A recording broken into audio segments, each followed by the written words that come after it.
There's a particular kind of cruelty in being born a savior. Not the cruelty of violence or hunger, but the cruelty of purpose, the cruelty of being told before you can even speak that your life isn't yours. That every breath, every choice, every moment of joy or weakness will be measured against a divine blueprint you never asked to see. This is the story of Samson.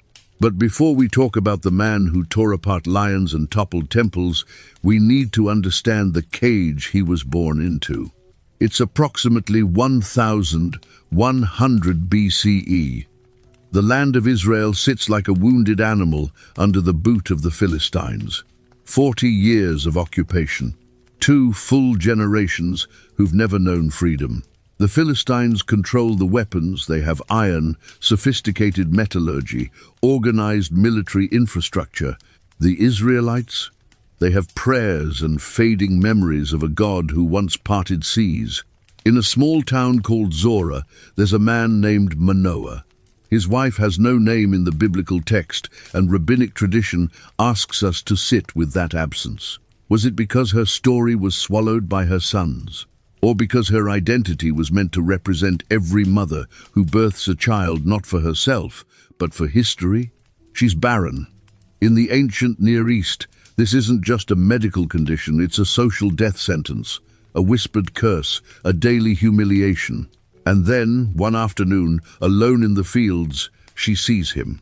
The angel doesn't knock. Divine messengers never do. He appears with a message that will shatter her ordinary suffering and replace it with something far more complicated. Destiny. You will conceive and bear a son. But listen carefully. No razor may touch his head. No wine may touch his lips. No corpse may defile his hands. He will be a Nazirite from the womb, set apart, consecrated, a living weapon against the Philistines. The Midrash asks, did she feel joy or terror? Because here's what the angel is really saying. Your son will never belong to you. He'll belong to a war he didn't start. He'll be strong beyond measure, but that strength will make him the loneliest man in Israel. She runs to tell her husband. Manoah, like most men confronted with news they can't control, does what men do. He prays for a second opinion. God, send the angel again. I need instructions, a manual, something. The angel returns. Manoah asks about diet, rituals, child-rearing techniques. The angel's answer is devastating in its simplicity. Your wife must do everything I told her. Notice what's not said. No instructions for the father, no battle plans, no strategic timeline. Just keep the boy pure and trust the rest to God. This is the unspoken contract of every prophet, every chosen one, every person born with a purpose larger than their happiness. You'll have power, but you won't have peace. You'll have a mission, but you won't have a map. The baby is born. They name him Shimshon Samson, Little Sunday. In Hebrew, the name carries a hidden wound. Shimshon comes from Shemesh, the sun. But the sun is singular, burning, isolated in the sky. It gives life to everything around it while consuming itself. I have daughters to marry off, sons-in-law to find. I can't raise them in tents forever, eating dust and calling it faith. No, Abraham agreed. You can't. But the way he said it, like he was agreeing to something else entirely. I took the valley. I told myself I'd keep my distance from the cities, stay on the outskirts, benefit from their markets, their protection, their infrastructure, without becoming of them. Like you tell yourself you'll just check social media for 5 minutes. Just one more scroll, just enough to stay connected without getting consumed. Within a year, I'd moved into Sodom proper. Within 5, I was sitting at the city gate, a position of honor, a judge's seat, adjudicating disputes according to Sodom's laws. Laws I'd learned to rationalize, to contextualize, to enforce without making eye contact with the part of myself that was dying. I told myself I was being strategic, that I could do more good from inside the system, that my presence was a moderating influence, that if I left, Who would be there to help the few who could still be helped? The lies we tell ourselves have a particular texture. Smooth, reasonable. They don't taste like lies at all. They taste like wisdom. Let me tell you about Sodom. The real Sodom, not the cartoon version you've heard about in Sunday school warnings. Sodom was rich. Breathtakingly, obscenely, architecturally rich. The kind of wealth that builds temples to itself. The valley's fertility produced 3 harvests a year. Trade routes from Egypt, Mesopotamia, and Arabia converged at our gates. We had running water, actual aqueducts, when most of the world was still hauling buckets. We had paved streets, public baths, amphitheaters where poets competed for golden laurels. We had culture. And culture, I learned, can be the most elegant mask for rot. The laws were where you could see it most clearly. Not criminal laws, those were almost unnecessary. No, the civic codes, the regulations that defined what it meant to be sodomite.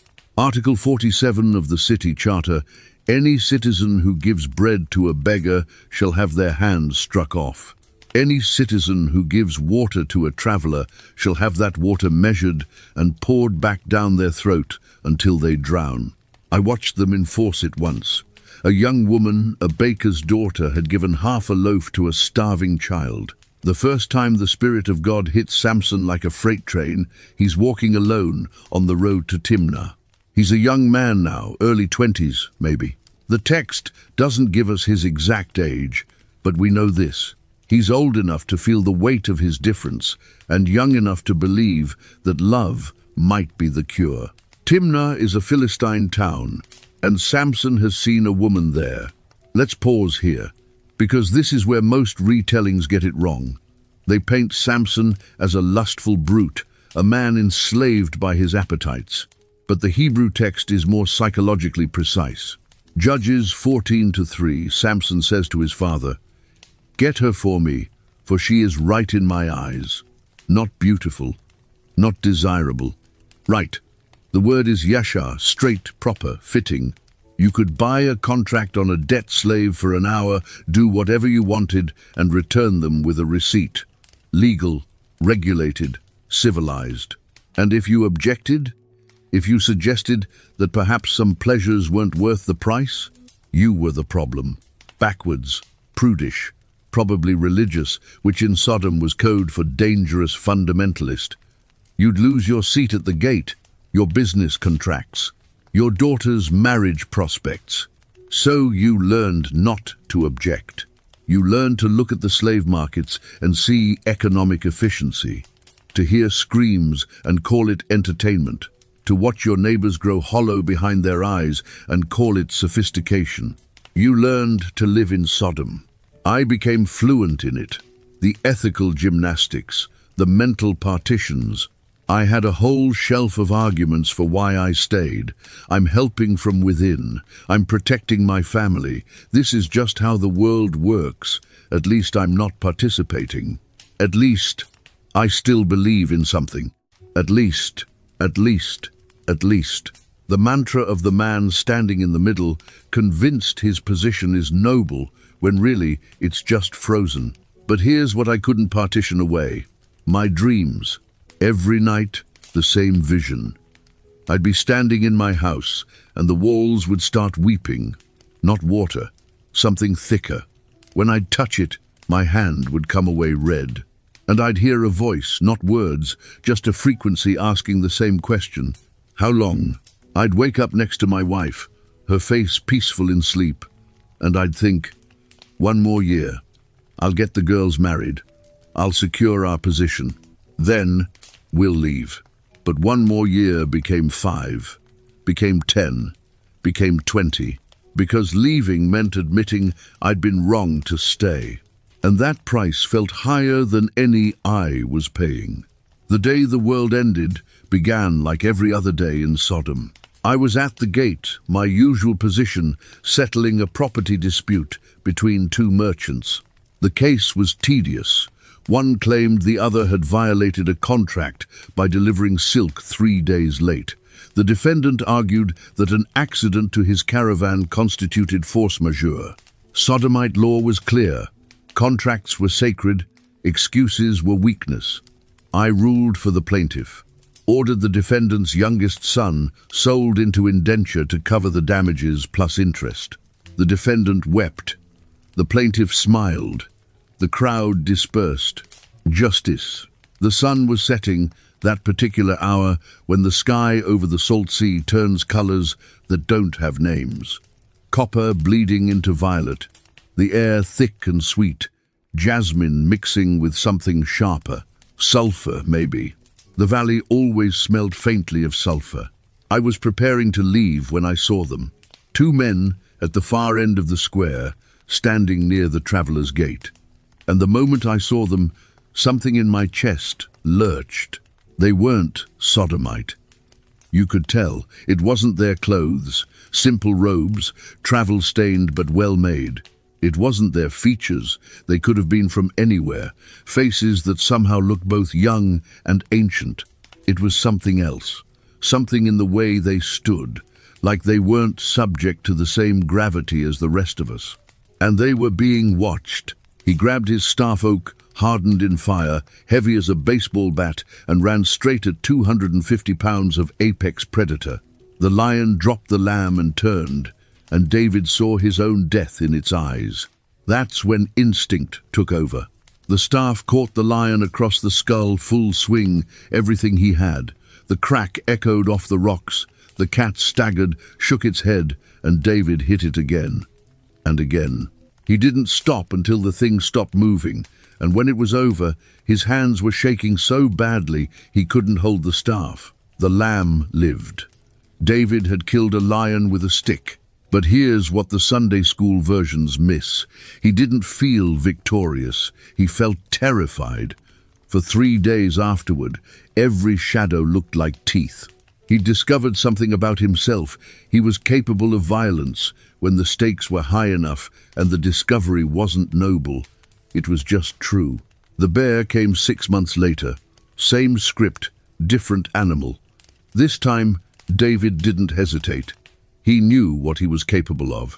The bear went for a yearling, David went for the bear, and when the dust settled, he was dragging a 400-pound carcass away from his flock. Twice now, twice he'd faced death on 4 legs and won. That's when the sling stopped being a toy. Shepherds carried slings the way construction workers carry tape measures, standard equipment, mostly for scaring off jackals or knocking down fruit. But David began to obsess. Every spare moment he practiced. Not casual target practice. Deliberate, systematic skill building. He'd set up stones at 20 paces, then 30, then 50. He studied trajectory, wind, release points. He learned that a sling isn't a weapon, it's a physics problem. Get the rotation right, and a 1-ounce stone leaves your hand at 100 miles per hour. That's skull-cracking velocity. That's brain trauma force. He practiced until his shoulder ached, until his fingers bled, until he could hit a pomegranate at 40 meters 3 times out of 5, then 4 times out of 5, then 5 out of 5. But technique without theology is just mechanics. And David was building something more than skill. He was building a framework. Every stone he selected, he prayed over. Every rotation of the sling became a meditation. He wasn't just learning to fight, he was learning to trust that his preparation and God's providence could occupy the same space. That faith didn't mean refusing to train, it meant training with the belief that competence could be consecrated. The harp and the sling became his twin disciplines. One taught him to hear God's voice in silence. The other taught him to act when that voice called. The wilderness years, usually 3, sometimes 4, were David's invisible curriculum. While his brothers learned formations and battlefield tactics from professional soldiers, David learned something more primal. How to be alone without being destroyed by it. How to wait without despairing. How to develop capacity in secret that would be revealed in public. He was learning to be dangerous. We will send attendants tomorrow to begin preparations. And just like that, it was done. They left as quickly as they'd come, Marwe's massive form disappearing through our gate like smoke. The beautiful one lingered for a moment, his two bright eyes finding mine. "The little scribe," he murmured. "Curious little Heman. I've seen you in the temple archives. You ask too many questions." He smiled, and his teeth were too white, too perfect. "Perhaps you should ask a few more. About what happens to brides of the Nephilim. About where they go, what they become." Then he too was gone. Father collapsed, literally folded to the ground, his prestigious robes pooling around him. "Adina, Adina, what have you done?" She knelt beside him, her face composed. "What I had to. Not a gate. Just fabric blue, purple, and scarlet, embroidered with cherubim, whose wings seemed to move in the incense smoke. You don't open it like a door. You part it. You push through. It feels like being born." Eleazar stood outside that curtain for a long time. Long enough that the sun moved across the sky and changed the angle of shadows in the courtyard. Long enough that his legs began to shake. Not from fear, though there was fear, but from the weight of the ephod on his shoulders. He'd performed the purification rituals, washed in the bronze laver until his skin felt raw, changed into the linen garments, pure white, no seams that might tear, placed the turban on his head with the golden plate that read, "Holy to the Lord," and finally, with help from two junior priests, lowered the ephod over his shoulders. The moment the breastplate settled against his chest, he felt it. Not warmth, not light, just presence. Like someone standing very close behind you in a dark room. You can't see them, you can't hear them, but every nerve in your body knows they're there. The junior priests stepped back quickly, their job done. They wouldn't meet his eyes. No one wanted to look at the man about to enter the place where God lived. Eleazar's right hand went to the breastplate, fingers tracing the edges of the hidden pocket. The pocket where the Urim and Thummim waited. He'd spent all night researching, scrolls, oral traditions, anything he could find. The results were maddeningly vague. Urim might mean lights or fires. Thummim might mean perfections or completeness. They were mentioned in Exodus, in Leviticus, in Numbers, in Deuteronomy, always as a pair, always as a given, never as an explanation. One commentary suggested they were flat stones, one white and one black. Draw the white stone, yes. Draw the black, no. Another claimed they were inscribed with the sacred name of God, and they glowed when held in the presence of truth. A third said they weren't objects at all, but a state of consciousness the high priest entered when wearing the breastplate, a kind of holy intuition. Eleazar didn't know which interpretation to believe, or if any of them were right. All he knew was that in a few minutes he'd have to find out. He took a breath, smelled the incense already burning inside, myrrh, cinnamon, cassia, frankincense, the smell of heaven, they called it. To Eleazar, it smelled like smoke and desperation. He parted the curtain, stepped through, and entered a darkness that shouldn't exist. The holy place had no windows, no natural light. The only illumination came from the golden lampstand, the menorah, which burned day and night with olive oil so pure it barely smoked. 7 branches of hammered gold, each flame dancing in the draught from his entrance. But the light didn't spread. It pooled around the lampstand like liquid, refusing to fill the room. The corners stayed dark. The ceiling, which Eleazar knew was only 10 cubits high, seemed to vanish into shadow that went up forever. Directly ahead was the table of showbread. 12 loaves, fresh this morning, representing the 12 tribes. The bread no one was allowed to eat except priests, and even then only when it was replaced. It sat there on gold plates, still steaming slightly, an offering to a god who didn't need food, but apparently wanted the gesture. To his left, the altar of incense, small, gold-covered, with smoke rising in a thin column that didn't disperse. It went straight up, past the ceiling shadows, toward. What? The sky? The throne room of heaven? the place where prayers became tangible things that could be weighed and measured, and ahead, 10 paces away, was the veil, the final curtain, the one that separated the holy place from the Holy of Holies, where the Ark of the Covenant rested between golden cherubim. The place the high priest entered once a year on Yom Kippur, and if he entered it wrong, if his heart wasn't pure, if his sacrifice wasn't perfect, he would die instantly, and they'd have to drag his corpse out using a rope tied to his ankle. Eleazar wasn't going behind the veil today. That wasn't part of the Urim and Thummim ritual. You asked your question from here, from the holy place, standing before the veil but not crossing it. But standing here, looking at that curtain with the embroidered cherubim that seemed to watch him with golden eyes, Eleazar felt the terrible weight of separation. On the other side of that fabric was God, not a metaphor, not a concept, not a theological abstraction.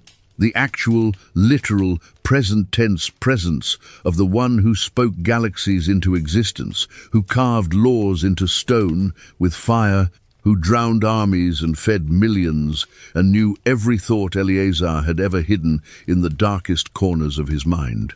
Right there, 10 feet away, behind blue fabric, Eleazar's hands started to shake.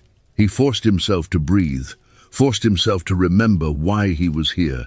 The question. He had to ask the question. The elders had phrased it simply: should Israel march out to fight the Amalekites, or should we wait? A yes or no question, binary, clean, the kind of question the Urim and Thummim were designed to answer. Eleazar stepped closer to the veil.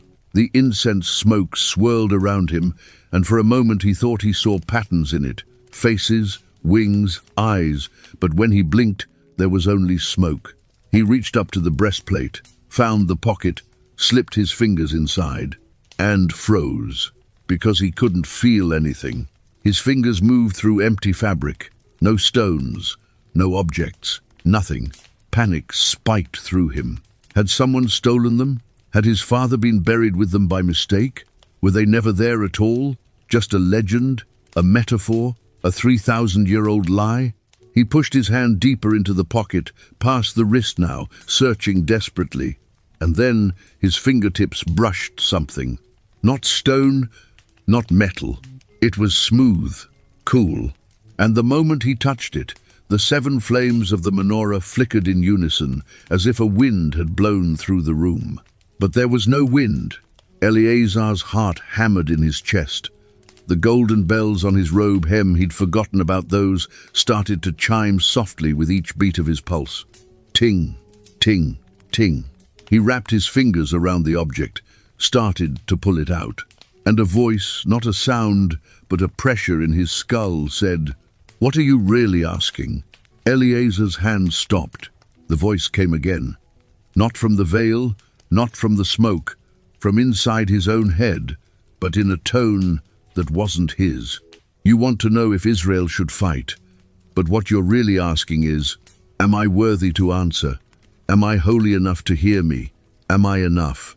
Tears started running down Eleazar's face. He didn't know why. "Ask the real question," the voice said, "or receive no answer at all."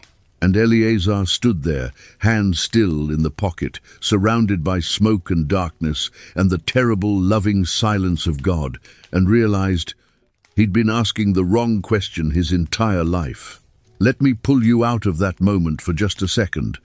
I need you to understand what Eleazar was holding in his hand. Because here's the thing about the Urim and Thummim. We don't know what they were, not really. And that absence of knowledge has driven scholars absolutely insane for millennia. The Hebrew words themselves are mysterious. Urim shares a root with or, which means light, but it's plural, lights. Why plural? What kind of lights? Thummim temim comes from tamim, meaning complete, perfect, whole. Again, plural. Perfections, holinesses. Together, they're always mentioned as a pair. Light and completeness, fire and truth, revelation and integrity. The Greek Septuagint The ancient translation of the Hebrew Bible renders them as revelation and truth. The Latin Vulgate calls them doctrine and truth. Nobody could agree on what they actually were, so they translated the function instead of the object. Here's what we know from the biblical text. They were placed in the breastplate of the high priest. Exodus 28-30 is explicit. And you shall put in the breastplate of judgment, the Urim and the Thummim, and they shall be over Aaron's heart when he goes in before the Lord. They were used for making decisions, sharp, raptor-like, with eyes that suggested it could see things far beyond the visible spectrum. 4 faces, 4 perspectives, 4 angles of perception on a single being. But the faces weren't the strangest part. Their bodies were humanoid in the sense that they were upright and bilateral. 2 arms, 2 legs, a torso, a head. But the proportions were wrong. The legs were too straight, lacking the subtle curve of human limbs. They didn't bend at the knee the way ours do. Instead, they had this rigid, almost mechanical quality, and at the bottom, instead of feet, they had what looked like bronze hooves or pedestals. Circular, flat, gleaming. The arms emerged from the torso at the correct place, but there were 4 of them. The Talmud, that vast ocean of rabbinical commentary, preserves dozens of theories. Some rabbis said they were 2 stones, one inscribed with yes and one with no. You'd reach into the pocket blind, draw one out, and that was God's answer. Sacred lots. Divine dice. Others claimed the stones of the breastplate itself were the Urim and Thummim, that when you asked a question, certain stones would glow or grow warm, and you'd read the illuminated letters to spell out God's response. A kind of holy Ouija board made of gems. A third tradition said they were inscribed with the sacred name of God, the Tetragrammaton, YHWH, and that speaking a question while touching them would cause the name to shine with supernatural light, filling the priest's mind with certainty. The medieval commentator Rashi suggested they were a parchment with God's name written on it, folded and placed in the pocket. The very presence of the name made the breastplate an oracle. Maimonides, the great rationalist, argued that the Urim and Thummim didn't work mechanically at all. They were a focus for prophetic consciousness. The high priest would ask his question and the Holy Spirit would descend on him, granting supernatural knowledge. The objects were just anchors, training wheels for the soul. And then there are the skeptics. Modern scholars who look at the Urim and Thummim and see cleromancy, the casting of lots. They point to other ancient Near Eastern cultures that used sacred stones to make decisions. The Babylonians had their yes and no stones. Watching me, watching each other, watching the sky, watching things I couldn't see. I want to tell you about terror, real terror, not fear of death or pain or loss. This was deeper. This was the terror of encountering something so far outside your existential framework that your mind considers just shutting down entirely to avoid processing it. I'd spent my entire life in a world where angels were spiritual beings, non-corporeal messengers of God, rendered in human imagination as beautiful men with 2 wings, where the divine was transcendent, separate from the material world except in carefully mediated moments. These beings were not separate from the material world. They were aggressively, overwhelmingly physical. They had mass, they displaced air, they reflected light. Unless the Urim and Thummim were something else entirely, not a machine for generating answers, but a mirror for revealing what was already true, a way to bypass the noise of human anxiety and touch something deeper. Light and completeness. Not, here's what you should do, but here's what you already know if you're whole enough to see it. That's the technology, not magic, not mechanics, wholeness. And standing in the holy place with his hand in the pocket, touching something smooth and cool and utterly mysterious, Eleazar was about to discover that he was anything but whole. Eleazar pulled his hand out of the pocket. Empty. He stared at his palm. No stone, no light, no heat. Just his own skin, slightly damp with sweat. But he'd felt something. He knew he had. The moment his fingers brushed it, the menorah flames had flickered.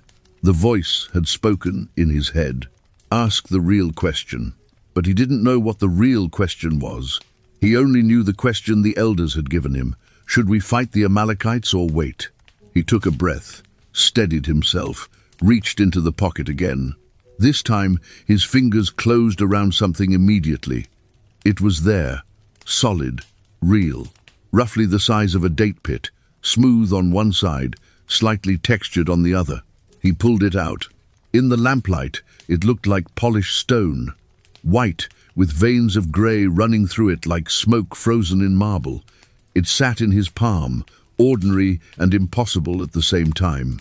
He waited for it to glow, to grow warm, to do something. It just sat there. Eleazar's throat tightened. Maybe he was supposed to draw the second one.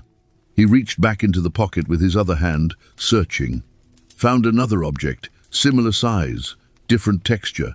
Pulled it out.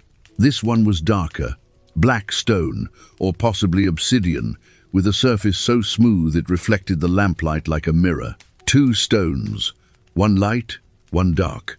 Urim and Thummim, or maybe just rocks. He held them both, one in each palm, and spoke the question aloud. His voice sounded small in the vast darkness of the holy place. Lord God of Israel, should your people march out to meet the Amalekites in battle, or should we wait for your deliverance? The stones did nothing. No warmth, no light, no voice in his head. Just 2 pieces of mineral sitting in his hands, while the incense smoke curled around him indifferently. He tried again, louder this time. We seek your guidance, O Lord. Do we fight, or do we wait? Nothing. The panic started in his chest, a tight, hot wire of fear. This was supposed to work. His father had used these stones dozens of times. Other high priests going back to Moses had consulted the Urim and Thummim and received clear answers, yes or no, light or darkness. The will of God made manifest. Why wasn't it working? He looked down at the stones, turning them over in his palms. Maybe he was holding them wrong. Maybe there was a ritual he'd forgotten, some specific prayer or posture, or the white stone slipped from his hand. He lunged to catch it, but it hit the gold-plated floor with a sharp tink and rolled toward the veil. Eleazar scrambled after it on his hands and knees, the bells on his robe jingling frantically. The stone rolled in a perfect straight line, as if pulled by a string, and came to rest exactly at the base of the veil, right where the fabric touched the floor, right at the threshold between the holy place and the Holy of Holies. Eleazar crawled forward, reached for the stone, and stopped. Because from beneath the veil, from the darkness of the inner sanctuary where the Ark of the Covenant rested, he felt something. Not light, not sound, presence. The same feeling you get when you're alone in a room and suddenly, without seeing or hearing anything, you know someone else has entered. The creatures stood beside their wheels, and the relationship between them was clear, even though it made no sense. The wheels weren't tools the creatures used. They were part of them, extensions. When one of the creatures shifted its weight, its wheel adjusted position immediately, maintaining perfect alignment.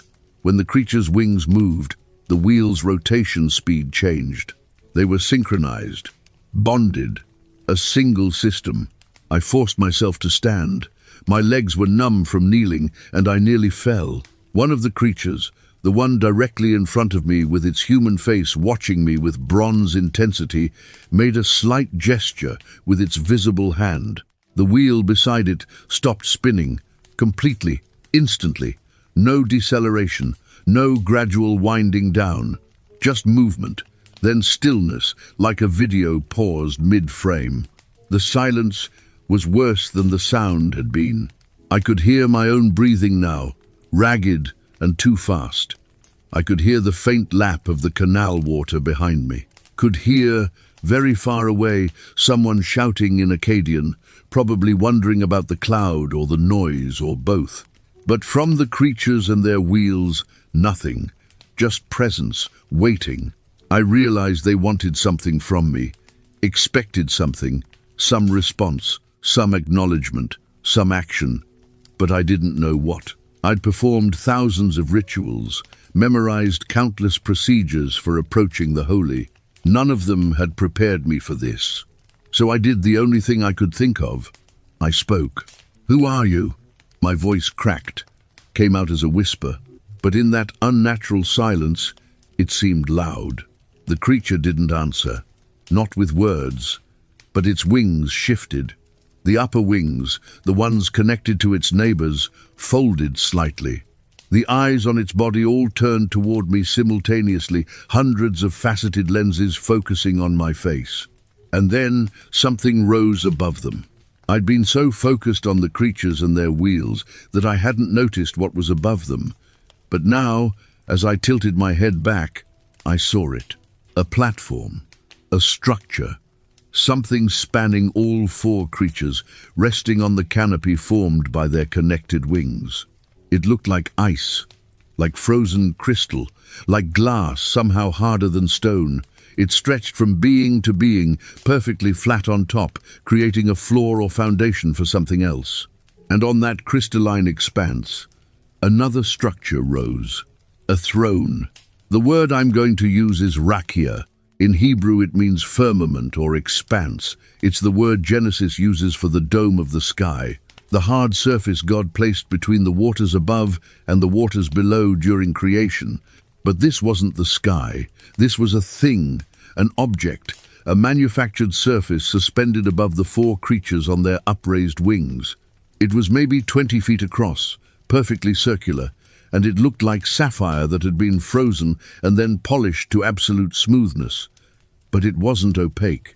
I could see through it, though what I saw on the other side was distorted, refracted, like looking through deep water. Colors bent wrong. Light moved strangely. The underside of this platform was even stranger. It was textured, covered in what looked like architectural details. Ribs or supports or conduits, all interconnected in patterns that suggested both organic growth and deliberate engineering. Things flowed through these channels, bright liquid or energy or something that pulsed in time with a rhythm I could feel in my chest. And it made sound. A low, continuous rumble like distant thunder, like water falling from an impossible height, like the voice of the ocean, translated into a frequency that bypassed my ears and resonated directly in my bones. But it was what rested on top of the firmament that made me fall to my face again. A throne. I'm using that word because I don't have a better one. You couldn't even think the old thoughts anymore because you didn't have the words for them. And Nimrod walked through it all with satisfaction. He saw the production numbers climbing. He saw the tower rising, level by level. He saw his vision becoming reality. What he didn't see, or chose not to see, were the faces. The extractor who used to hum while working, but had gone silent months ago. The formatter whose hands shook from repetitive strain, but who kept working because the alternative was expulsion. The transporter who'd lost 3 friends to accidents but couldn't even attend their funerals because it would impact the schedule. Nimrod saw statistics, he saw progress bars, he saw a grand architecture of human cooperation. He didn't see people anymore, and neither did anyone else.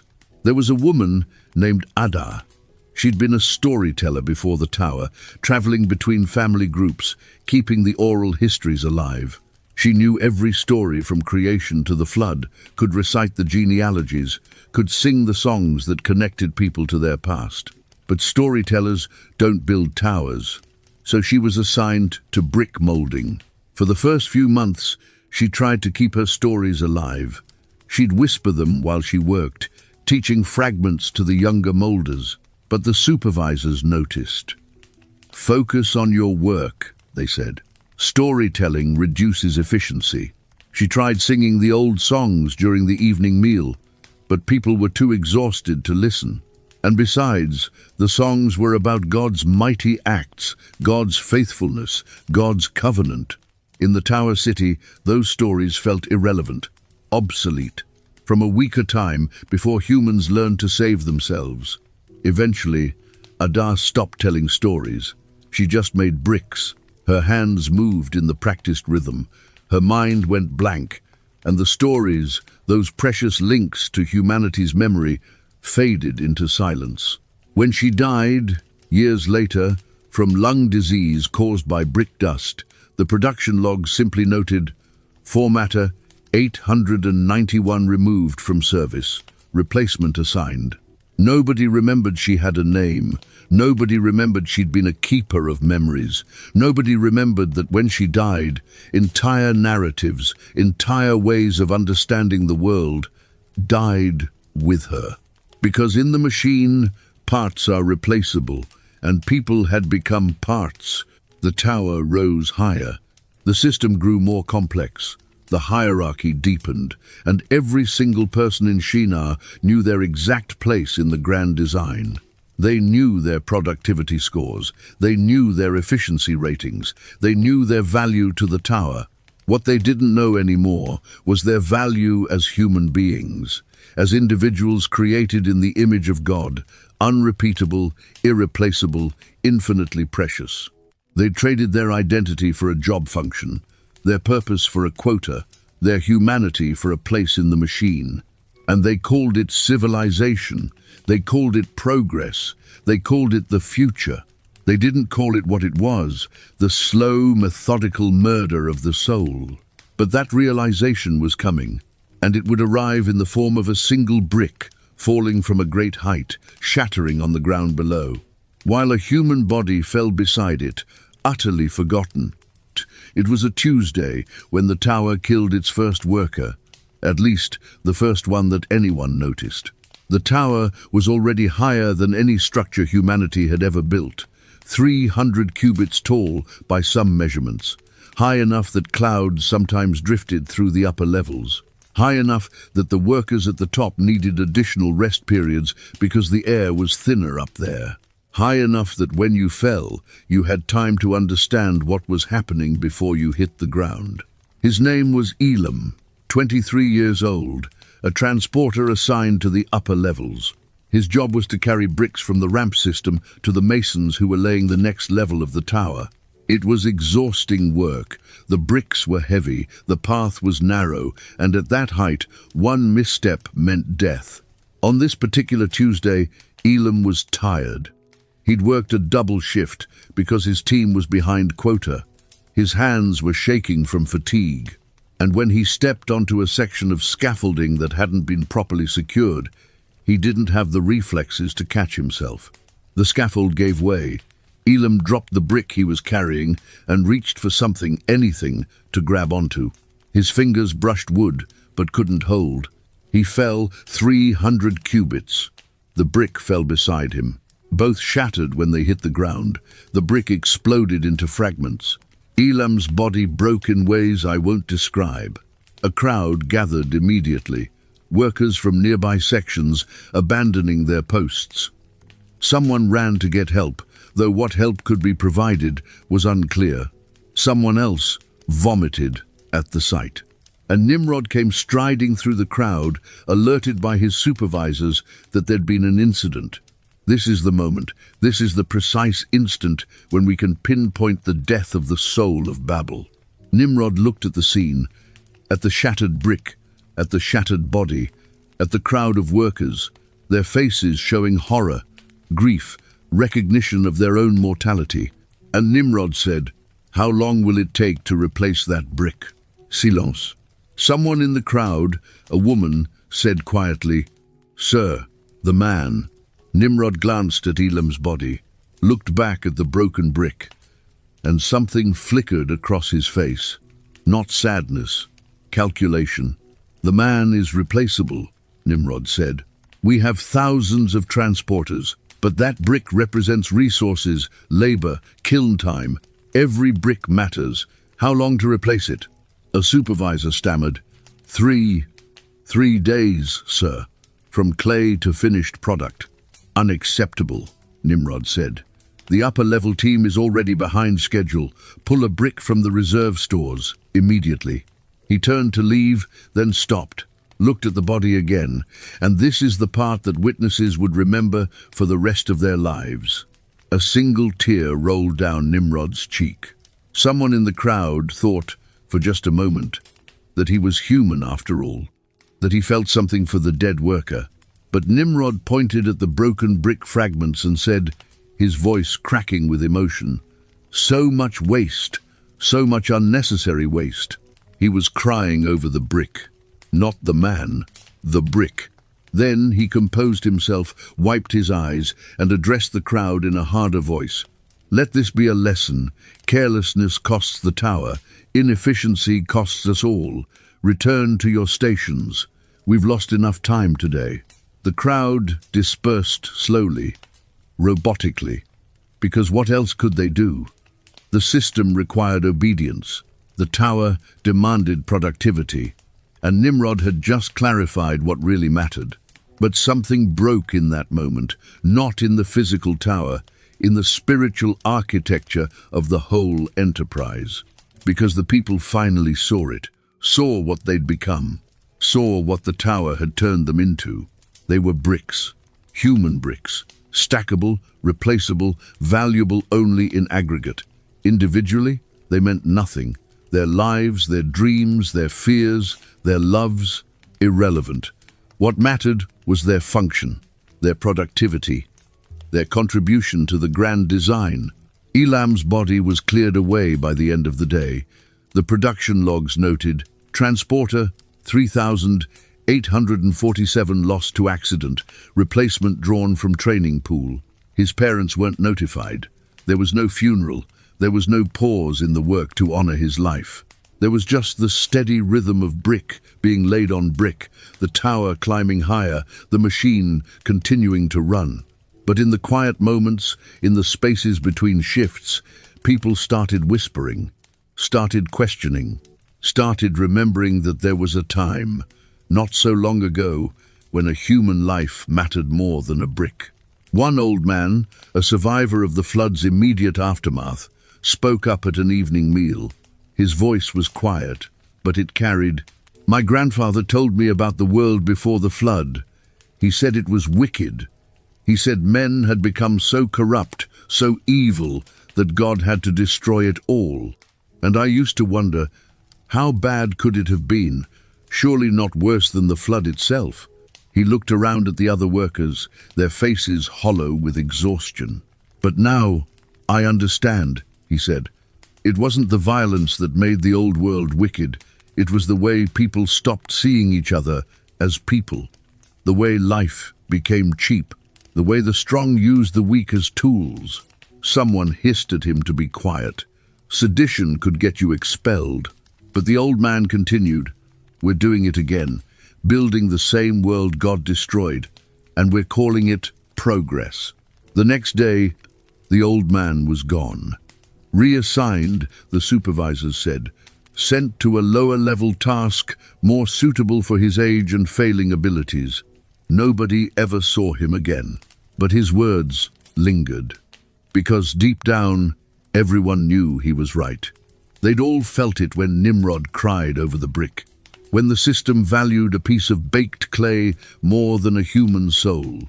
They were building a tower to heaven, but they'd created a hell on earth. And the truly terrifying part? They couldn't stop. The machine had momentum now. The system had a life of its own. Even if every individual worker wanted to quit, wanted to walk away, wanted to remember how to be human again, they were locked in. Because to leave the tower meant expulsion, and expulsion meant vulnerability, and vulnerability meant the very thing they'd built the tower to escape. Helplessness in an uncertain world. So they kept working, kept producing, kept pretending that the hollow feeling in their chests was just fatigue, not the slow death of their humanity. The tower climbed higher, the bricks multiplied, the machine accelerated, and Nimrod stood at the top, looking up at the sky, calculating how much further they had to go. He never looked down.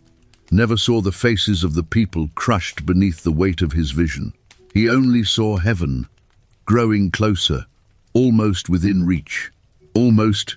After Elam's death, something changed in the rhythm of the work. It got faster, more frantic, more desperate. You'd think it would slow down. You'd think people would demand safety improvements, better scaffolding, more rest periods. But that's not how these systems work. Instead, the system doubled down. Nimrod announced new quotas, higher targets, accelerated timelines. Because, he explained, the best way to honor the fallen was to complete the tower, to make sure their sacrifice meant something. He turned tragedy into motivation, turned grief into productivity. It was brilliant, in a sick way. Elam died building heaven, Nimrod proclaimed. Should we dishonor his memory by slowing down? Or should we work harder, climb higher, finish faster, so that his death brought us closer to our goal? The crowd roared its approval. Because the alternative, the thought that Elam died for nothing, for a pointless vanity project, for one man's terror of being forgotten, was too painful to contemplate. So they worked harder, faster, more hours per day, fewer rest periods. The kiln fires never went out, the brick production never stopped. The tower grew by cubits per day, then cubits per hour. And something strange happened to the workers' minds. When you're pushed past your breaking point, when every moment is consumed by labor, when you're too exhausted to think, to feel, to question, a kind of numbness sets in, a dissociation. Your body keeps working, but your consciousness floats somewhere above it, detached, observing from a distance. Psychologists call it depersonalization. The workers of Babel didn't have a word for it.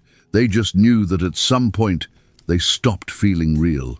They stopped feeling like people. They became hollow automatons, going through the motions, their inner lives extinguished by the relentless demand for productivity. And in that numbness, the work actually got easier, because you stopped caring, stopped hoping, stopped dreaming of anything beyond the next brick, the next level, the next shift. The tower became everything, because there wasn't room in your mind for anything else. Marriages fell apart, not from conflict, but from absence. Husbands and wives worked different shifts, passed each other like ghosts, slept in shifts in crowded barracks. There was no energy left for intimacy, for conversation, for the small tender moments that make love real. Children grew up barely knowing their parents. They were raised communally, in training centers, prepared from birth for their role in the tower system. The concept of family became obsolete, inefficient, a relic from the old ways. Everything that made life worth living was sacrificed on the altar of progress. And the worst part? People started to forget that life had ever been different. The generation that remembered the early days of Shinar before the tower was dying off. The younger workers had known nothing else. To them, this was normal. This was just how the world worked. You were born, you were assigned a function, you worked until you couldn't anymore, and then you were discarded. The idea that life could have purpose beyond serving the tower? The idea that you could make your own choices, pursue your own dreams, love whom you wanted, rest when you needed? These ideas became literally unthinkable. Because if you don't have the words, you can't have the thoughts. And the words for freedom, for dignity, for individual worth had been systematically erased from the language. Nimrod climbed the tower regularly now, inspecting progress, driving his engineers to solve problems faster, always looking up, calculating, measuring the distance to heaven. And as he climbed, he noticed something that should have alarmed him, but instead filled him with satisfaction. The workers didn't look at him anymore. They didn't seek his approval, didn't smile when he passed, didn't even seem to register his presence. They just worked, blank-faced, mechanical, perfect. He'd done it. He'd created the perfectly efficient system, human beings operating with machine-like precision. No drama, no emotions, no inefficient human messiness, just pure, beautiful function. He should have felt triumphant. Instead, standing at the top of the tower, looking down at the thousands of workers moving like ants below, he felt nothing, empty. He'd spent years building this monument to defeat loneliness, to create meaning, to make a name that would echo through eternity. But standing at the top, higher than any human had ever stood before, he was more alone than ever. He couldn't even talk to his engineers anymore. Not really. Every conversation was about load-bearing calculations and material stress tests. They'd forgotten how to talk about anything else. Forgotten that they were capable of anything else. Nimrod looked up at the sky. They were close now, so close. Another 100 cubits and they'd break through the clouds, reach the realm of the divine, prove once and for all that humanity didn't need God. But a question whispered in the back of his mind, a question he immediately suppressed because it threatened everything. What happens when we get there? What happens when we reach heaven and find it empty? What happens when we achieve the goal and realize it hasn't filled the void inside us? What happens when we discover that we've sacrificed our humanity for a prize that doesn't actually exist? He shook his head, dismissing the thought. Weakness. Doubt. The old gods trying to reclaim their power over the human mind. Higher, he commanded his engineers. We need to go higher. And they obeyed. Because what else was there? The tower rose. The people worked. The system accelerated. And everyone, from Nimrod to the lowest clay digger, felt the hollow emptiness growing inside them. They were achieving everything. And it meant nothing. But they couldn't stop. Couldn't even slow down. The text doesn't soften this. The Philistines seized him and gouged out his eyes. Not blinded by injury, not lost to disease, deliberately, surgically destroyed. In the ancient Near East, blinding captives wasn't just cruelty, it was strategy. A blinded enemy can't escape, can't fight effectively, can't lead, but they can work. They can suffer. They can serve as living propaganda. Look what happens to those who resist us. But there's a deeper symbolism the rabbis seized upon. Samson sinned with his eyes. He saw the woman in Timnah and said, "Get her for me." He saw the prostitute in Gaza and went into her. He saw Delilah and loved her. His eyes led him into sin. So his eyes are taken. Measure for measure, Mida, keneged Mida, the universe's brutal mathematics. But here's the question that haunts the Midrash. When they gouged out his eyes, what did Samson see in that last moment of sight? Delilah's face? The Philistine's triumph? His own reflection in a bronze blade? Or did he see, finally, clearly, the pattern he'd been blind to his entire life? They bring him down to Gaza, the same city whose gates he'd torn off decades earlier, the city he'd humiliated. Now he's dragged through its streets, blind, defeated, a trophy. They bind him with bronze shackles, 2 of them hands and feet. The metal is specific. Bronze was being replaced by iron in the Philistine military, but bronze was traditional for prisoners. Ritual humiliation requires ritual tools, and they set him to grinding grain in the prison. Then you burn with the city. But you're angels, can't you just carry us, protect us, make us move? I was bargaining. Again, always bargaining. Raphael crouched down, eye level, the way you talk to a child. Lot, listen to me. We can destroy a city. We can blind a mob. We can show you the truth so clearly you can't deny it. But we cannot make you walk. That's the one thing you have to do yourself. Do you understand? Salvation requires participation. You have to take the step. My legs felt like stone, like I'd already become the thing my wife was about to become. I can't, I whispered. You can. You don't understand. This place, it's poison. I know it's poison. I've known for years. But I've been here so long I've adapted to it. My lungs work on this air. Months? The text doesn't say. But imagine Samson's internal experience. Blind, chained, walking in circles, every day identical to the last. No horizon, no variation, no hope. This is what clinical psychologists call learned helplessness, when suffering becomes so constant that the victim stops trying to escape, even when escape becomes possible. But here's what's also happening in the darkness. Samson is remembering. Not with his eyes, those are gone, but with something deeper. The Midrash suggests that physical blindness can open spiritual sight, that sometimes we have to lose our external vision before we can see what's true. In the darkness, Samson starts to remember the prophecy of his birth, the angel's words to his mother, the vow he never chose but was born into, the purpose he spent 20 years running from. He remembers his bride, burned alive because he couldn't control his rage. He remembers the 1,000 men he killed with a jawbone, their blood still sticky on his hands in memory. He remembers Delilah's fingers in his hair, tender and terrible. And maybe, just maybe, he starts to remember God.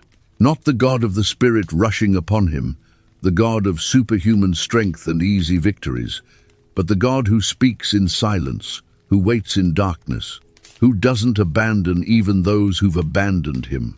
The rabbis debate, did Samson repent in the prison? Some say yes, that his suffering purified him, that he finally learned the lesson his entire life had been teaching.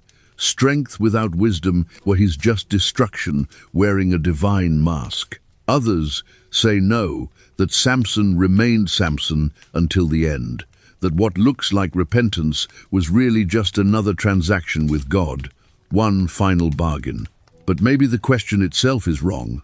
Maybe repentance isn't a moment but a process. Maybe Samson spent those months in darkness, slowly, painfully learning to see, learning that the thing he thought made him special, the strength, the hair, the spectacular miracles, was never the point. The point was always the choice, the daily decision to serve something larger than himself, to use power for liberation, not revenge, to be faithful not because it felt good, but because it was right. And he'd failed. Spectacularly, repeatedly, catastrophically failed. But failure isn't the end of the story. Not in Jewish theology. Behind us, I heard the angels' voices rising. Not in language, in something older. A frequency that made my bones ache. They were calling down the fire. And ahead of us, the long road up, into the unknown, into survival. If we could keep running, if we could resist the pull of everything we were leaving behind, if running uphill in darkness is a special kind of hell. Your lungs burn, your legs scream. Every instinct tells you to stop, look back, orient yourself, but you can't. Because the angels said, don't look back, and when angels give you one simple instruction, you follow it.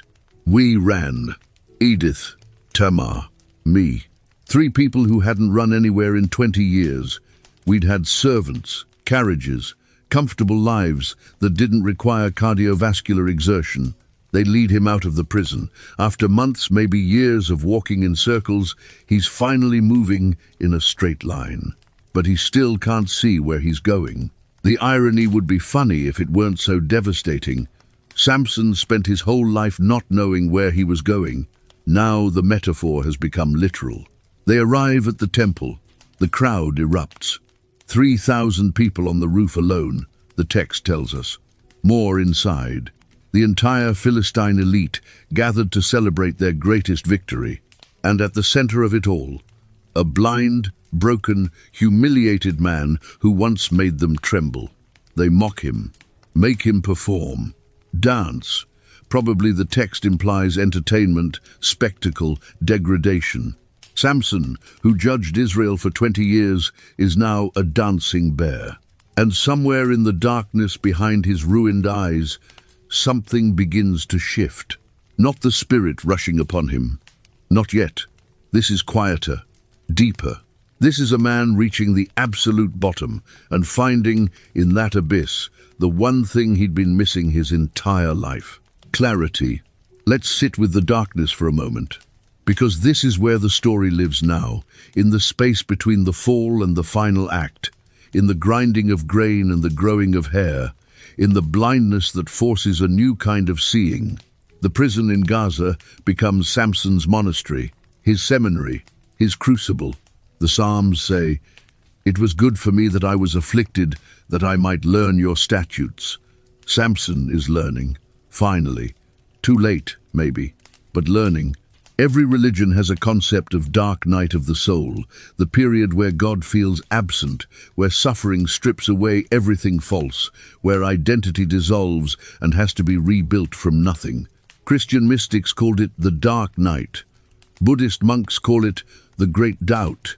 Jewish tradition calls it Hester Panim, the hiding of God's face. Samson is experiencing all of it simultaneously. The Philistines think they've won. They think the blind man pushing their millstone is defeated, neutered, broken beyond repair. They're not entirely wrong. That version of Samson, the impulsive warrior, the lonely strongman, the man who confused love with transaction, is dead, burned away in the fire of consequence. But something else is being born in the darkness. The Midrash tells a story. In the prison, Samson began to pray, not the transactional prayers of his youth, "You gave me victory, now give me water," but real prayer, conversation, confession. He prayed for the people he'd failed to save, for his parents who tried to raise a holy son and got a violent enigma, for his bride who died screaming because he couldn't let go of revenge, for the Israelites who lived under occupation while their judge chased foreign women. He prayed for Delilah, yes, even her, the woman who sold him, because that's what repentance looks like, not just regret for your own pain, but grief for the pain you've caused. His hair is growing back. The text mentions this almost casually, but it's everything, because the hair represents the covenant, the vow, the relationship with God that Samson violated and ignored and treated as negotiable, and it's growing back, not because Samson earned it, not because he's suddenly worthy, but because God doesn't wait for perfection before offering restoration. The hair grows at the same rate. It always has roughly ½ an inch per month. Slow, natural, unremarkable. No miracle here, just biology. But biology as grace. Every millimeter of hair is a millimeter of possibility. Every day in the darkness is a day closer to something Samson can't yet see. Literally. He can't see anything, but he can feel it.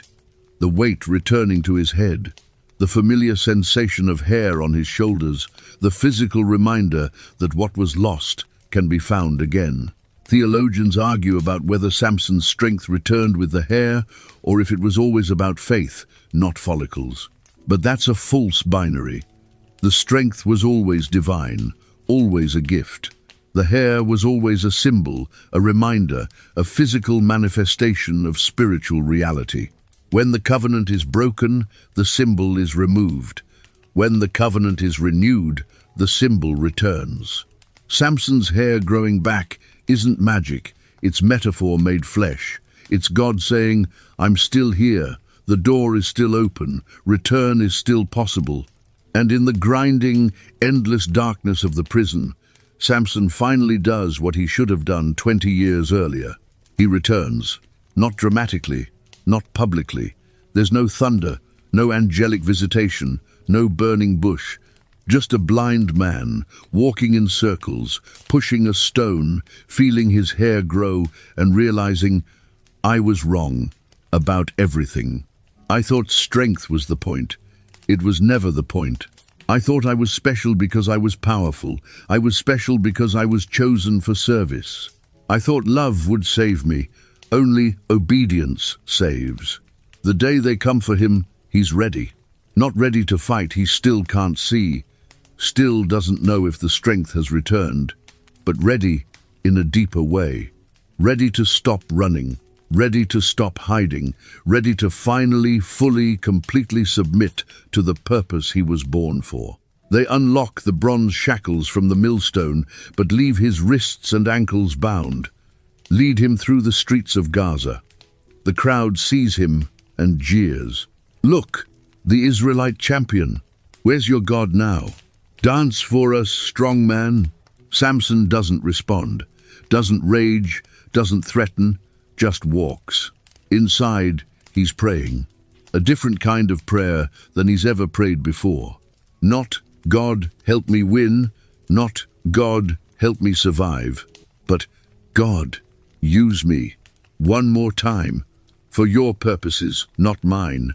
The temple of Dagon rises before him. Though he can't see it, he can feel it.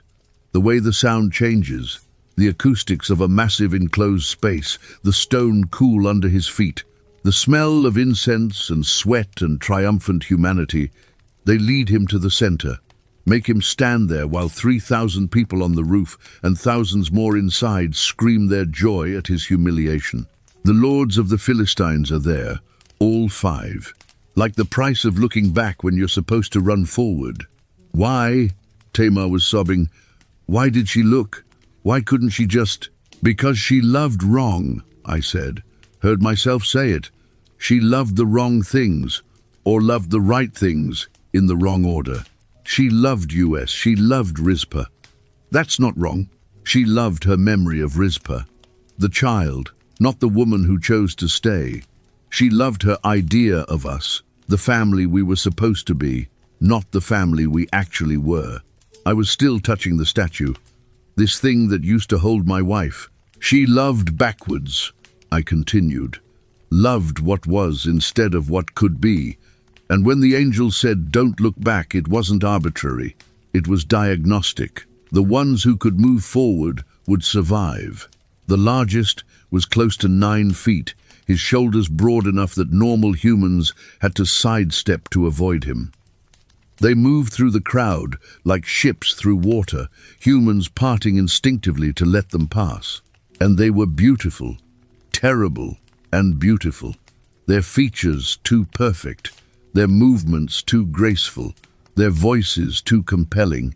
I watched humans, men and women, both staring at them with expressions of longing and fear combined, desire and repulsion, the attraction to power that overrides survival instinct. There, Father whispered, gesturing toward the temple steps. Mawei stood at the top, surrounded by attendants.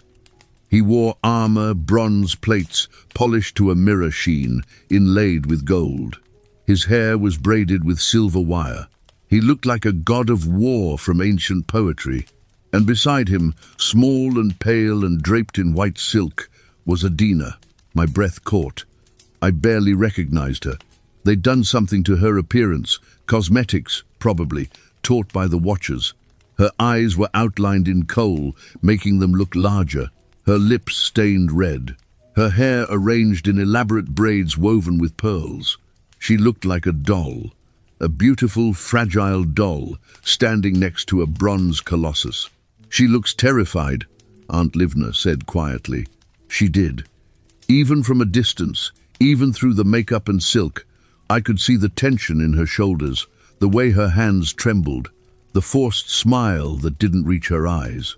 The ceremony began at moonrise, or where moonrise would have been if the moon were visible. New moon. Nahshon stared at him for a long moment. Then, slowly, something in his face changed. The hardness softened, not into blind faith, but into something better, respect. That's not how the Urim and Thummim usually work, the elder said quietly. Maybe it is, Eliezer replied. Maybe they always work this way, and we just expected them to do our thinking for us. Another long silence. Then Nahshon turned to the crowd. The high priest has given his counsel. I say we follow it. Not everyone agreed.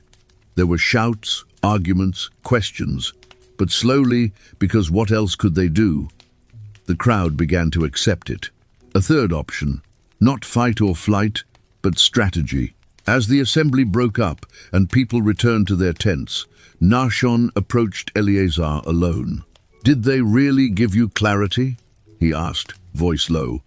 Or did you just make the best guess you could? Eleazar looked down at the breastplate on his chest, the 12 stones glittering in the morning sun. the pocket that held two small stones that might be sacred or might just be rocks. Yes, he said simply, because both were true. And maybe that was the point. Let me tell you what happened when the scouts left. 12 men. The best they had: hunters who knew how to move silently, warriors who could defend themselves, and one old shepherd who swore he remembered his grandfather talking about springs in the northern mountains where water bubbled up cold, even in summer.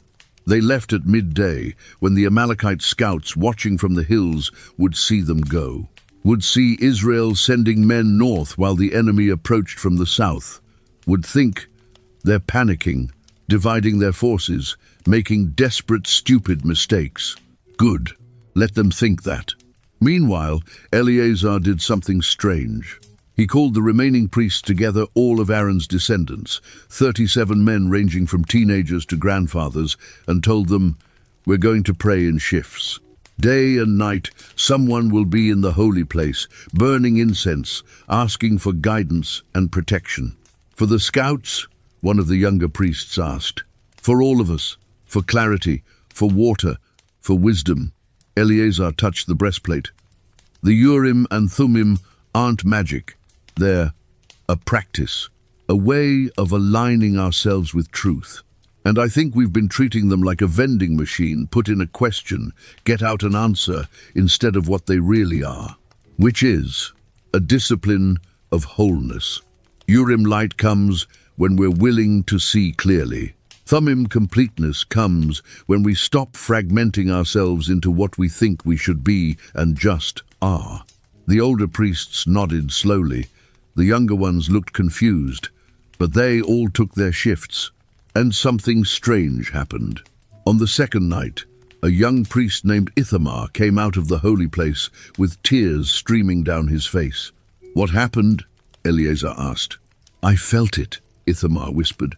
"I was standing there, praying, and I felt warmth, like someone had lit a fire inside my chest. And I just knew the scouts had found water." Eleazar's heart skipped. "How do you know?" "I don't know how I know, but I know." The next morning, another priest reported the same thing. And the morning after that, 2 more. They were young, these priests, not trained in theology, not experts in ritual, just honest men, standing in sacred space, asking honest questions. And the stones were responding, not with light, not with audible voices, but with that subtle warmth, that internal certainty that felt like truth resonating in the bones. On the 4th day, the scouts returned. They stumbled into camp just after dawn, exhausted, sunburned, grinning like madmen. "We found it," the old shepherd gasped. 3 springs, all flowing strong, enough water for 10,000 people and all their livestock. And the route is passable, difficult, but passable. The camp erupted in cheers, but Eleazar was watching the scouts more closely, watching the way they moved, the way their eyes shone with something more than just physical relief. He pulled the lead scout aside. "Tell me what happened up there." The man, a warrior named Salmon, hesitated.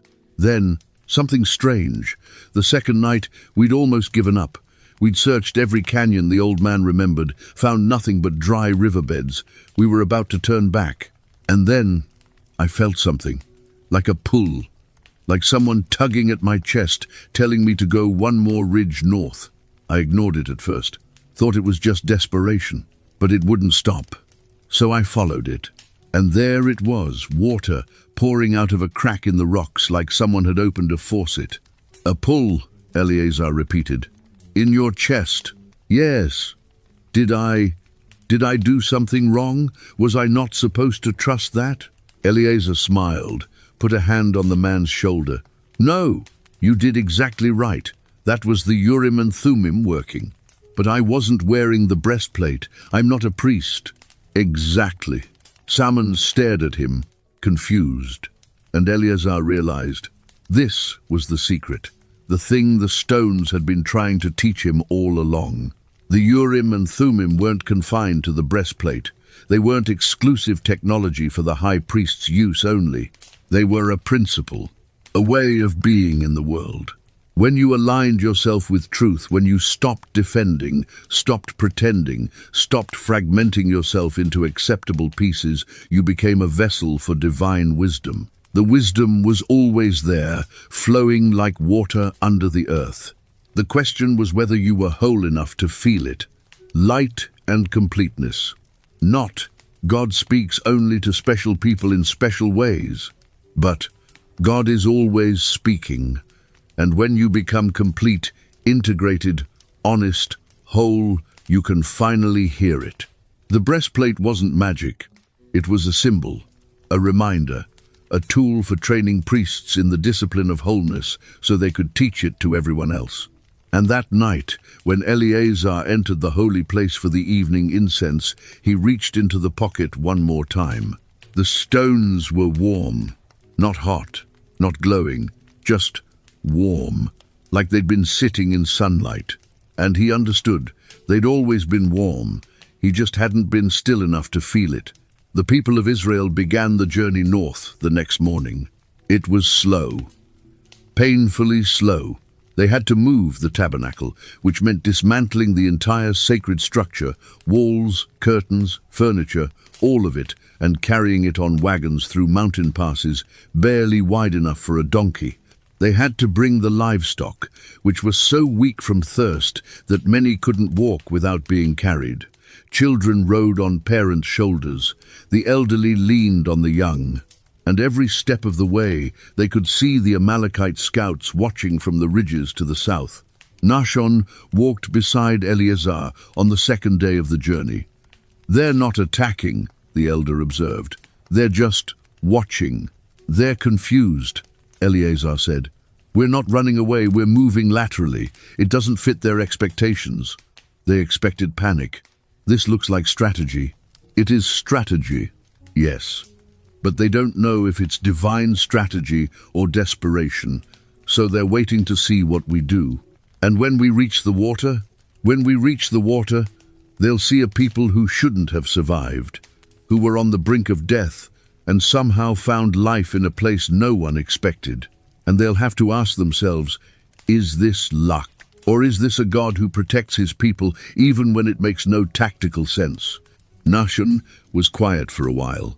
Then, "You really believe that, don't you? That the water was divine provision?"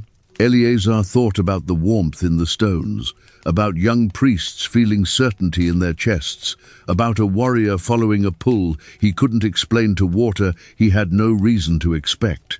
"I believe God works through the world, not around it," he said finally. "The water was always there.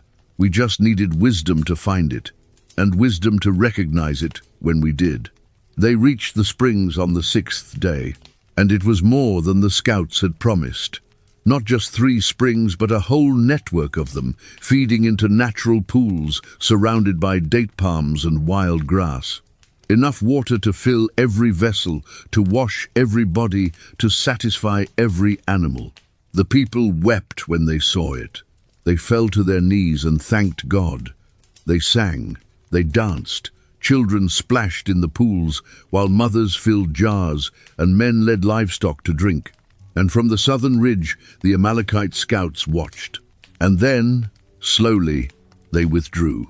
Because what's the point of attacking a people who can find water in a wasteland? Who can move an entire nation through impossible terrain and come out stronger on the other side? You don't fight people like that. You leave them alone and hope their God doesn't notice you. The drought broke 3 days later. Not gradually, all at once. Clouds rolled in from the west, thick, dark, pregnant with rain, and opened. The downpour lasted for 2 full days, turning the wadis into rivers and the dust into mud and the despair into joy. Eleazar stood in the rain, letting it soak through his priestly garments, and thought, "We were always going to find the water. The plan was always going to work. The drought was always going to break. But if I hadn't trusted the wisdom forming in my own heart, we would have marched south to die, or scattered north to starve, or done nothing and been destroyed. The Urim and Thummim didn't create the answer. They gave me permission to trust it." That night, After the rain stopped, Nahshon came to Eleazar's tent. "The people want to honor you," the elder said. "They say you saved Israel. They're calling you a prophet." Eleazar shook his head. "I'm not a prophet. I'm just a priest who finally learned what the stones were for." "And what are they for?" Eleazar pulled out the Urim and Thummim. "Set them on the table between them, 2 small stones, one light and one dark. Unremarkable except for the weight of history they carried. They're for teaching us that divine guidance doesn't bypass human wisdom, it flows through it. When we become whole, when we stop performing and start being, when we stop defending and start listening, we become capable of wisdom we didn't know we had. The stones don't give us answers. They remind us that we can find answers if we're brave enough to trust ourselves." Nahshon picked up the white stone, turned it over in his fingers. "It's just a rock." "Yes, but it's also more than a rock." "Yes." The elder set it down carefully. "Will it work for the next crisis, the next impossible question?" And Eleazar had to be honest. "I don't know. Maybe. Maybe not. Maybe it only works when we stop demanding that it work and start trusting that we're enough without it." That's terrifying. I know, but also freeing. "Yes." Nahshon stood to leave, then paused at the tent entrance. "Your father would be proud, not because you saved Israel, but because you became whole enough to do it." After he left, Eleazar sat alone with the stones for a long time. Then he placed them back in the breastplate pocket and whispered, "Thank you." He wasn't sure if he was talking to the stones or to God or to his father or to himself. Maybe it didn't matter. Maybe they were all the same conversation. Now we arrive at the heart of the mystery. Not what the Urim and Thummim were, but what they mean for us. Today, in a world where we don't have breastplates studded with gems or sacred stones hidden in pockets, where we make our desperate decisions in boardrooms and hospital waiting rooms and late-night text message conversations with people we love, we're still asking the same questions Israel asked. Should I fight or should I wait? Should I stay or should I go? Should I speak up or stay silent? Should I trust this feeling or ignore it? And we want the Urim and Thummim. We want the clean binary answer, the divine voice that eliminates uncertainty and tells us exactly what to do. So we create substitutes. We consult experts. We run data analysis. We make pros and cons lists. We ask friends for advice. We read horoscopes and self-help books and listen to podcasts like this one, hoping someone will give us certainty. And there's nothing wrong with any of that. Wisdom comes from many sources. But here's what Eleazar learned in the darkness of the holy place. No external source can give you an answer that violates your internal integrity. The Urim and Thummim didn't fail him because he wasn't holy enough. They failed him because he wasn't whole enough. Let me explain the difference. Holiness, the way we usually think about it, is about purity. Being clean, sinless, perfect. It's about removing all the bad parts until only the good remains. Wholeness, Thummim, is about integration. It's about bringing all your parts together. The doubt and the faith, the fear and the courage, the knowledge and the uncertainty. It's about becoming complete, not perfect. When Eleazar stood before the stones demanding they glow, he was fragmented. Part of him was asking the question, another part was defending against the answer. Another part was performing for an imaginary audience. Another part was consumed with proving his worthiness. All those parts were pulling in different directions. And divine wisdom, which is really just deep wisdom, soul wisdom, integrated wisdom, can't flow through a fragmented vessel. It's like trying to pour water through a cracked cup. It doesn't matter how pure the water is, it's going to leak out. But when he finally broke down in the darkness and spoke the truth, "I don't know if you're there. I don't know if I'm enough. I'm terrified and hollow, and I don't know what to do," something shifted. He became whole. Not perfect, not holy in the purity sense, but integrated, all his parts present and accounted for. The doubt, the fear, the intelligence, the longing, all of it together in one honest moment. And in that wholeness, wisdom could finally flow. The plan to find water didn't come from the stones. It came from him, from his knowledge of geography and his father's stories and his assessment of Israel's real needs versus their surface panic. But he couldn't access that wisdom while he was fragmented, while he was trying to be the perfect priest instead of the complete human. The Urim light came through the Thummim completeness. The rabbis who came after me, the ones who formed the mystical traditions of Judaism, they understood something the ancient astronaut theorists miss. They understood that what I saw was real, was physical, was describable in technical detail, and was still completely, utterly, irreducibly divine. They called it the Merkabah, the chariot throne. And they didn't treat my account as a blueprint for a spacecraft. They treated it as a map of reality itself, the architecture of creation, the mechanism by which the infinite God interfaces with finite existence. The Kabbalists developed an entire theology around my vision. They said the four creatures represented the four fundamental forces of creation. The four faces symbolize different aspects of divine governance: justice, lion, mercy, ox, wisdom, man, transcendence, eagle. The wheels within wheels, those represented the nested spheres of existence, the material world within the spiritual world, within the divine world, all intersecting, all interpenetrating. The ability to move in any direction without turning symbolized God's omnipresence, the way divine action can reach any point in creation simultaneously without traversing the space between. The eyes covering everything, divine omniscience, the absolute awareness that misses nothing, that perceives all of reality from every angle simultaneously. Not surveillance cameras, but the metaphysical fact that nothing is hidden from ultimate truth.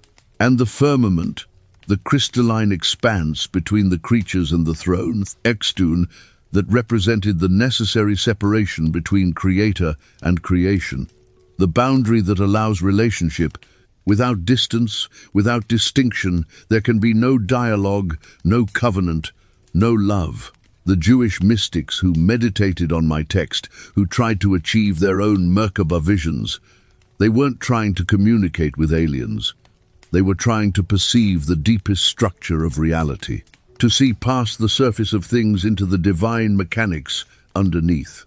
And many of them went mad, or claimed to, or reported experiences so overwhelming that they could never fully return to normal consciousness. Because here's what the ancient astronaut theory misses: the terror. A spacecraft, no matter how advanced, is just a machine. It might inspire awe.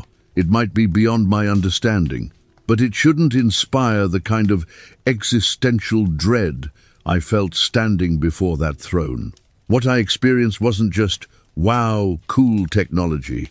It was the complete dissolution of my categories of possible and impossible. It was encountering something so fundamentally other that every assumption I'd ever made about the nature of existence had to be rebuilt from the ground up. That's not how you react to aliens. That's how you react to God. The Christian mystics understood this too. They saw in my vision a preview of Christ's ascension, the human face among the four faces, pointing forward to the incarnation, the glory that departed the temple eventually returning in flesh. The throne accessible not just to priests by a riverbank, but to anyone who approaches through the right mediator. And the Islamic tradition incorporated my vision into their own throne mysticism. The seven heavens, the lote tree of the boundary, the Prophet Muhammad's night journey to the throne of Allah. They recognized my testimony as part of a consistent pattern of divine self-revelation across cultures and centuries. All these theological interpretations have something in common. They take my account seriously as a description of something real without reducing it to nuts and bolts. They understand that real doesn't mean material in the way a table is material. Reality has layers, dimensions beyond the physical.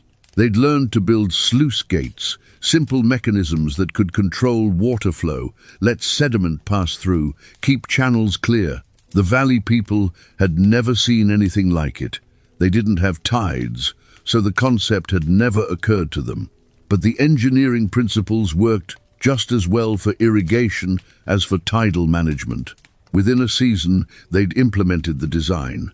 The flooding stopped, the fields thrived. And that young trader realized something profound. The confusion at Babel, the scattering of languages, the forced migration. It wasn't just punishment. It was the most valuable gift God ever gave humanity. Because diversity creates innovation. When one group solves a problem, they create a solution optimized for their environment, their resources, their way of thinking. Another group, with different constraints, creates a different solution. Separately, each solution is limited. Together, they're exponentially more powerful. The valley people would never have invented sluice gates. They didn't need them. The coastal people would never have perfected terrace farming. They didn't have mountains. But when they connected, when they traded not just goods but ideas, both cultures became richer, stronger, more capable. This happened everywhere. Mountain metallurgists developed techniques the lowlanders had never imagined. Desert nomads understood water conservation in ways that river valley farmers couldn't conceive. Forest people knew plant medicines that plains dwellers had never encountered. Each culture was incomplete on its own. Each had blind spots, limitations, problems they couldn't solve. But collectively, human diversity created a problem-solving machine more powerful than anything Nimrod could have engineered. The tower tried to achieve greatness through uniformity. The scattering achieved it through variety. And there was something else. Something even more important than practical innovation. The different cultures developed different stories, different ways of understanding God, humanity, meaning, purpose. Some saw God in the mountains, in the vast, silent peaks. Others found the divine in the rhythmic crash of waves.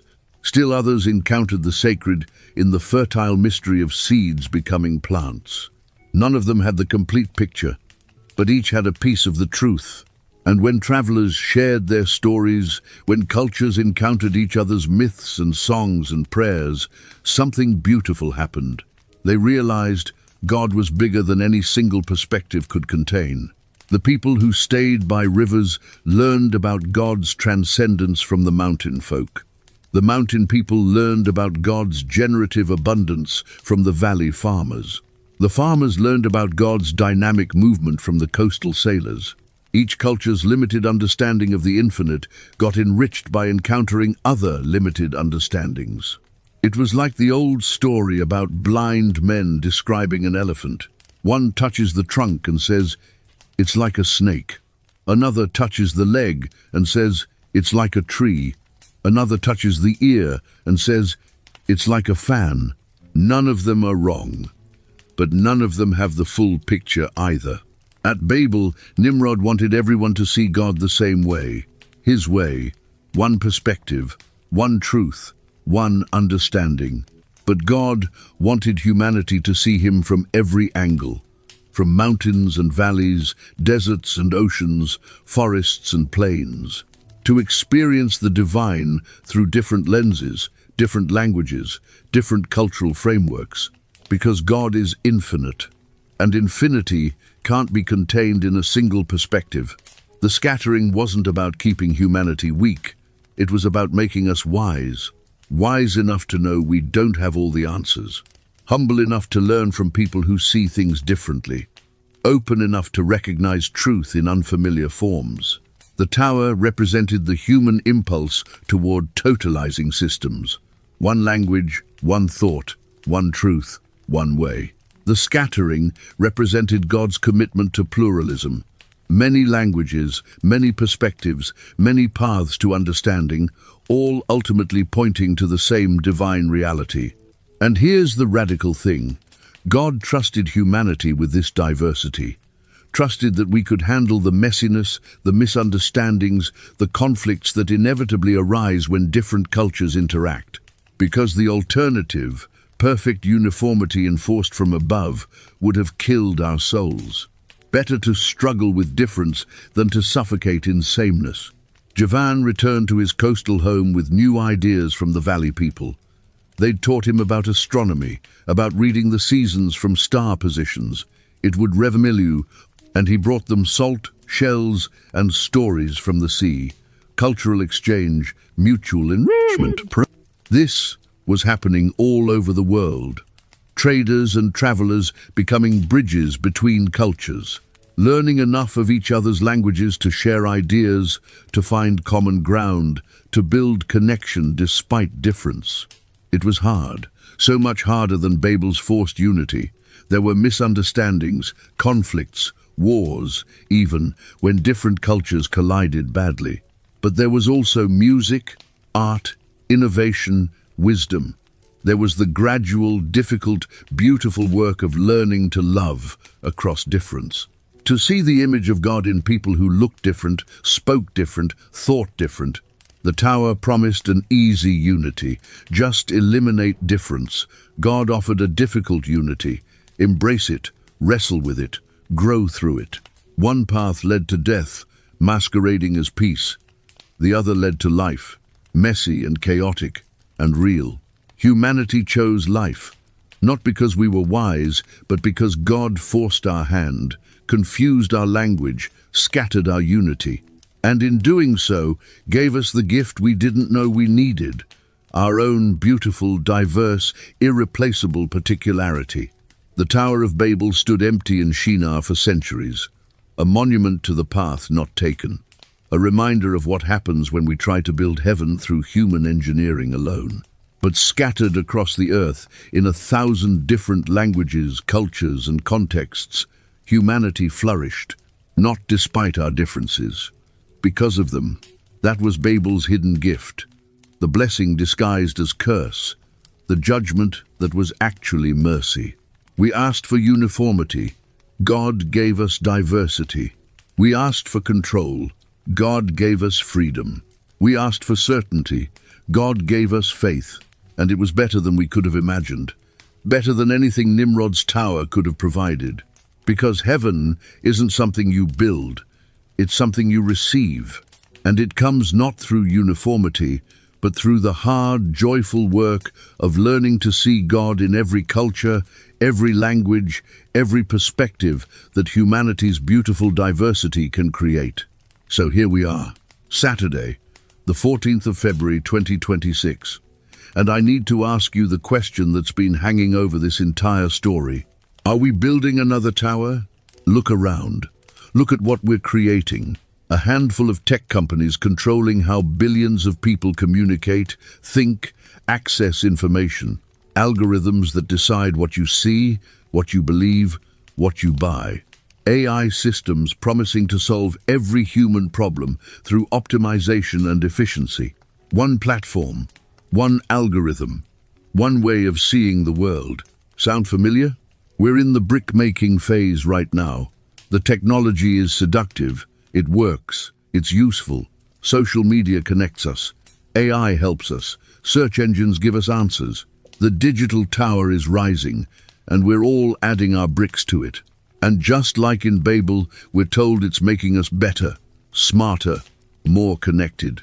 That we're building towards some technological utopia where all human problems are solved, all inefficiencies eliminated, all friction removed. But I want you to think about Elam, the worker who fell, the man whose death mattered less than a broken brick. How many people have we sacrificed to the digital tower? How many kids are losing their mental health to algorithm-driven social media? How many workers are being optimized out of jobs? How many artists are being told their creativity doesn't matter because AI can generate content faster and cheaper? How many times have we chosen efficiency over humanity, metrics over meaning, scale over soul? We're making the same choice Nimrod made, choosing the comfort of the system over the messiness of being human. And the language is changing, just like it did in Babel. We don't have conversations anymore, we have engagement. We don't have friends, we have followers. We don't create art, we generate content. We don't have experiences, we have data points.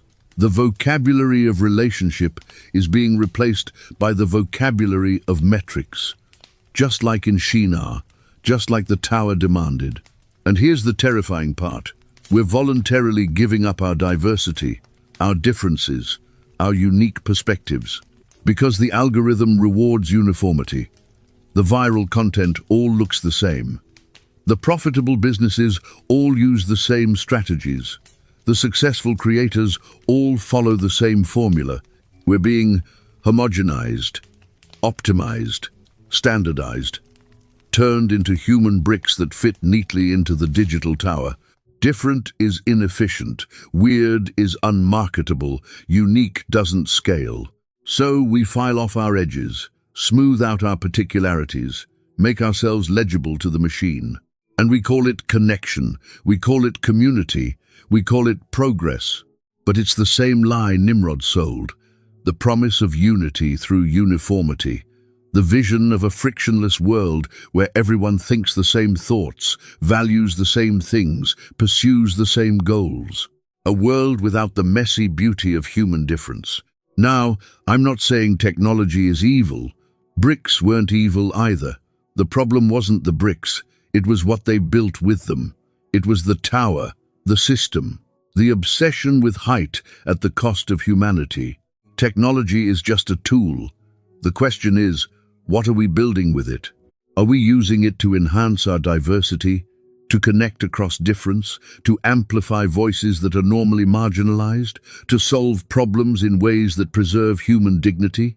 Or are we using it to create another Babel? Another system that values productivity over people. Another tower that promises heaven but delivers isolation. The choice is ours, right now, in this moment. We can keep building, keep optimizing, keep sacrificing our humanity on the altar of efficiency. Keep trusting that if we just get a little higher, a little more connected, a little more optimized, we'll finally achieve the utopia the algorithm promises. Or we can learn the lesson of Babel, can choose diversity over uniformity, can embrace the messy, inefficient, beautiful reality of human difference, can resist the seductive lie that conformity equals community. Here's what that might look like practically.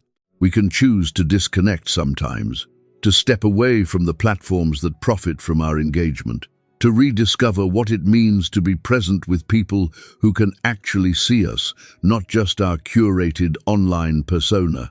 We can seek out perspectives different from our own, can deliberately expose ourselves to people who think differently, speak differently, see the world through lenses we've never considered, can resist the filter bubble that makes us think everyone agrees with us.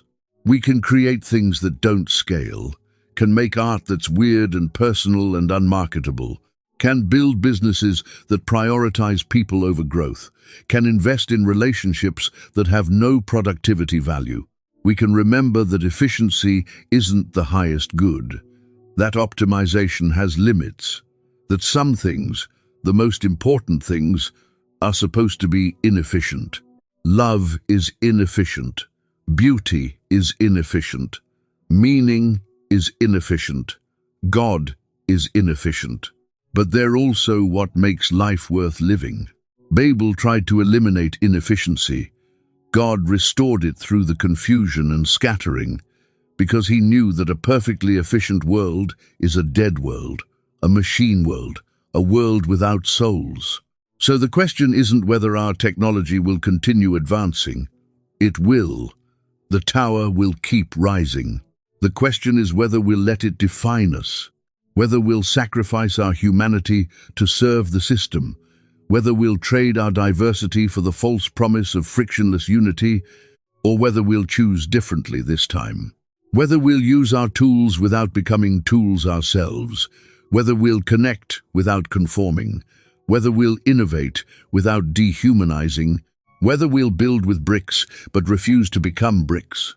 The story of Babel isn't a warning about human ambition. We're supposed to build things. We're supposed to create, innovate, reach for the heavens. It's a warning about human hubris, about thinking we can engineer our way to meaning, about believing that uniformity is the same as unity, about sacrificing diversity on the altar of efficiency. God didn't fear the tower because it was tall. He feared it because it was turning people into parts, because it was eliminating the beautiful, messy, irreplaceable diversity that makes us human. The confusion wasn't punishment, it was rescue. The scattering wasn't judgment, it was liberation.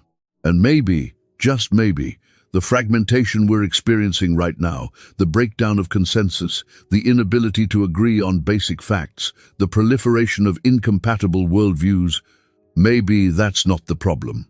Maybe it's the solution. Maybe God is confusing our digital language, scattering our algorithmic unity, forcing us to rediscover what it means to connect across real difference, not just manufactured agreement. Maybe the tower needs to fall again, so we can remember what we're really building toward. Not heaven on earth through human engineering, but the kingdom of God through human humility, through love across difference, through the hard, joyful, impossible work of seeing the divine image in people who don't look like us, think like us, or speak our language. That's the real lesson of Babel. Not that we shouldn't build, but that we should build with wisdom, with humility, with the understanding that our perspective is limited, that we need each other. That diversity isn't a bug, it's the feature that keeps us human. So here's my invitation to you, listening to this on whatever device you're using, probably while doing 3 other things. Stop building bricks for a minute, look up from the tower. See the people around you, not as productivity units, or engagement metrics or data points, but as souls, irreplaceable, unrepeatable, infinitely precious. Talk to someone who disagrees with you, not to convert them, but to understand them, to learn from them, to see the piece of truth they carry that you've been missing. Create something weird, something that doesn't fit the algorithm, something that expresses your particular, peculiar, beautiful way of seeing the world. Rest, for no reason, with no productivity value, just because you're a human being, not a human doing. And when the digital tower calls you back, when the notifications beckon, when the algorithm demands your engagement, remember, you don't have to keep building. You don't have to serve the system.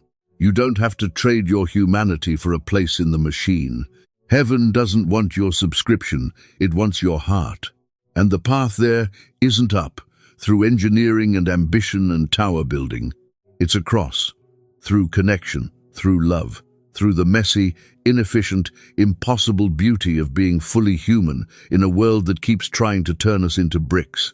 That's the story of Babel. That's the warning for our age. That's the choice we face every single day. Build the tower, or scatter into diversity. Serve the machine, or remember you're human. The bricks are waiting, the algorithm is calling, the tower is rising. But so is the sun. On a world scattered and diverse and beautifully, impossibly alive. Choose wisely. The ancients tried to build heaven and created hell.